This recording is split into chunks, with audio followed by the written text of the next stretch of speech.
Got to kind of continue to refine different things offensively, defensively. Continue to push the competition there in special teams, which I thought guys did a really good job. Had a very competitive period there for us today. In our special teams work, I liked how the guys responded with that. We got some good speed. Third down, red zone situation. So I thought we had, we accomplished what we needed to accomplish here today. Just continued push for growth from individuals, fundamentals, technique. Also still big picture understanding of what guys are being asked to do within different concepts, schemes, and just our efficiency is in operation. And we created some, even through this week, we tried to create some, a little bit more adversity for the offense, with crowd noise and different dynamics of being able to work, operate, communicate, trying to make that as challenging as we could. I know it'll be a few weeks before we go on the road, but wanted to make sure we're really emphasizing that as well. So I thought it was, like I said, it was a productive last couple of days. Guys will have workouts tomorrow, and then get a few days off before we come back and jump into game week. With focus on Kent State. So that was good work. Sorry, Brendan. When you have guys who, I know you take pride in the walk-on program that you guys have had. So when you have guys who work their way up the depth chart, I guess what does that say about the way you guys are developing people, and what kind of dividends can that pay down the road? Well, everybody's journey is unique to their own, and some of the best players I've ever coached started as walk-ons, and they were, for whatever the reason was, maybe they didn't run a good time when in high school, maybe they weren't as big, maybe there were some different dynamics that just wasn't, maybe they had smaller opportunities and wanted to have a little bit bigger stage. And guys that have taken that path, and you see the growth, you see the emergence, you see the the sacrifices that they're willing to have to go be what they desire to become. It is such a fulfilling story. And we don't treat a guy that pays his own way any different than guys that are on full scholarship and whatever the NIL world is nowadays. It is still they're here, they're sacrificing, they're pouring everything they have into the program to go make it better and for them to grow. And we've had some guys that have really become critical parts of this team and making a positive impact, helping us win.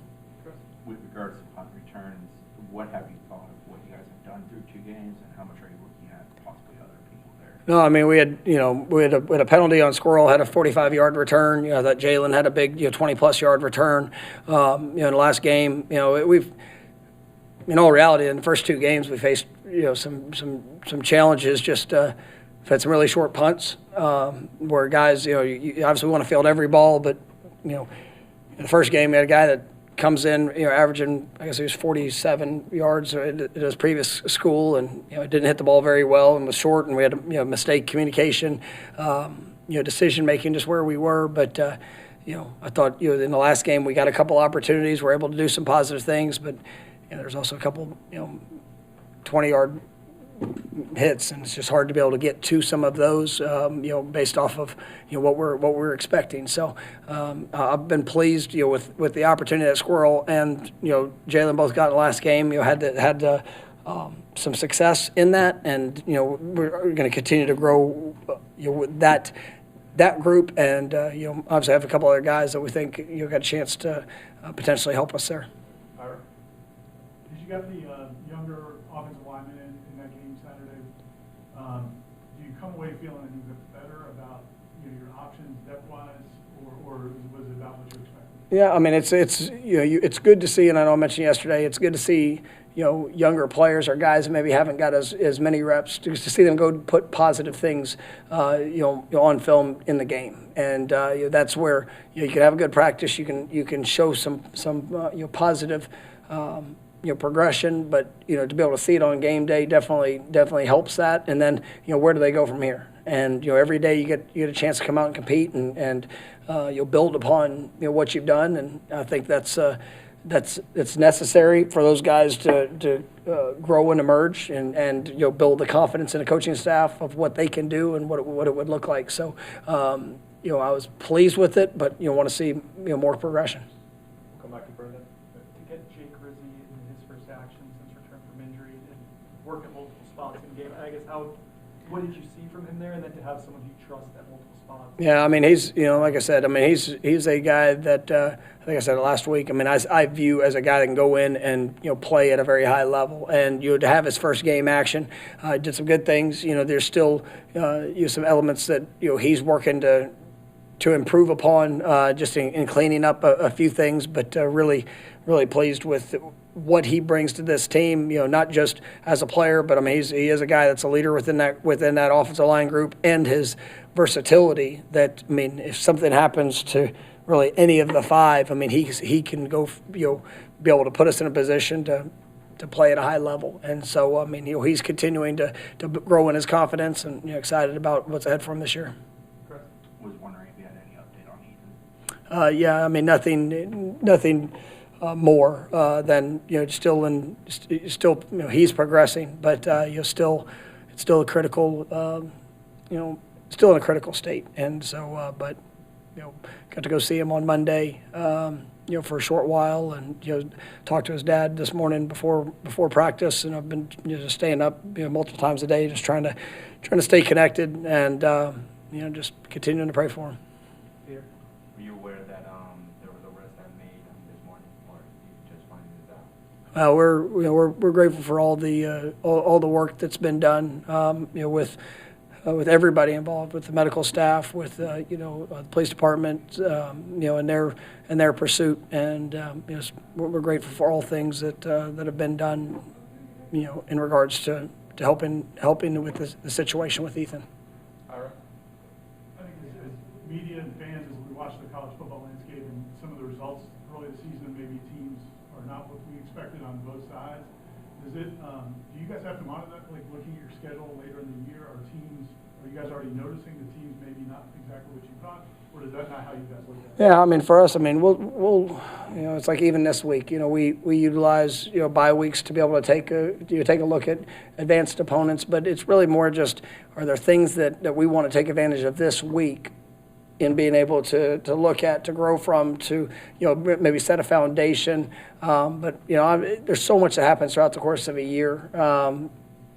That you might have an impression of what you think a team is, but it doesn't matter. I mean, it really doesn't. You're going to be the team that you're going to be, and that's the focus with our guys. That it was going into playing our last week opponent, and it's going to be the same thing going into bye week as the next week, and then getting into conference play. I mean, it really has to be about us. And you're going to play really talented teams, and then sometimes you're going to play teams that you're more talented than. But if you don't go and do what you're supposed to do, or do what you can do, then the results they're going to be whatever's been earned. And so that's kind of been our biggest message, and it's been our focus, but even as we look at things that could you'll be there in advance. Justin?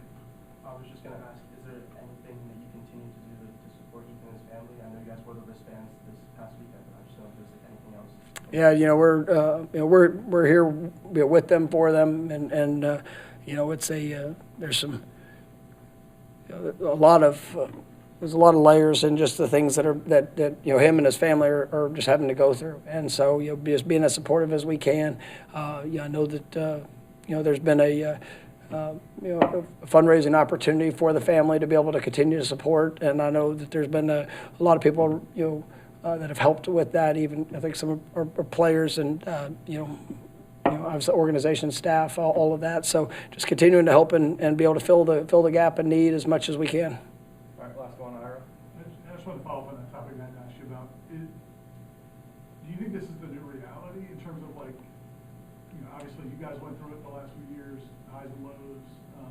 Seems like other teams are now going through that. Do you think if there is a revenue sharing cap and things like that, that'll solidify things, or do you think that the sport in general is going to be a lot of fluctuation? You just mean like in the overall, what a team looks like? Yeah, I mean, I think there's so many levels to it. I think It's what a team looks like, the talent, the talent acquisition of what can come in, how much it can change. That's been for the last few years. What is the makeup of a team? What is all those different dynamics, within a locker room, outside a locker room, with, who's coming in to be a part of a roster. I mean, there's going to be huge fluctuations, in my opinion. And you see that from teams that, even a couple of years ago, teams that weren't very good, the last year were really good. Teams that was really good, it was not worth a crap. So you see that all over the place when it comes to, I think, college football nowadays. But it's really, I think there's a lot of layers to how that becomes, and that's just something that we're all working through to try to put the best teams in place, and then continue to grow from there. And that's where for us, that you've seen the foundation of those young guys that we have, and their investment in this program, and even like I've said this, like the young guys that knew the challenge that there would be moving forward, but chose to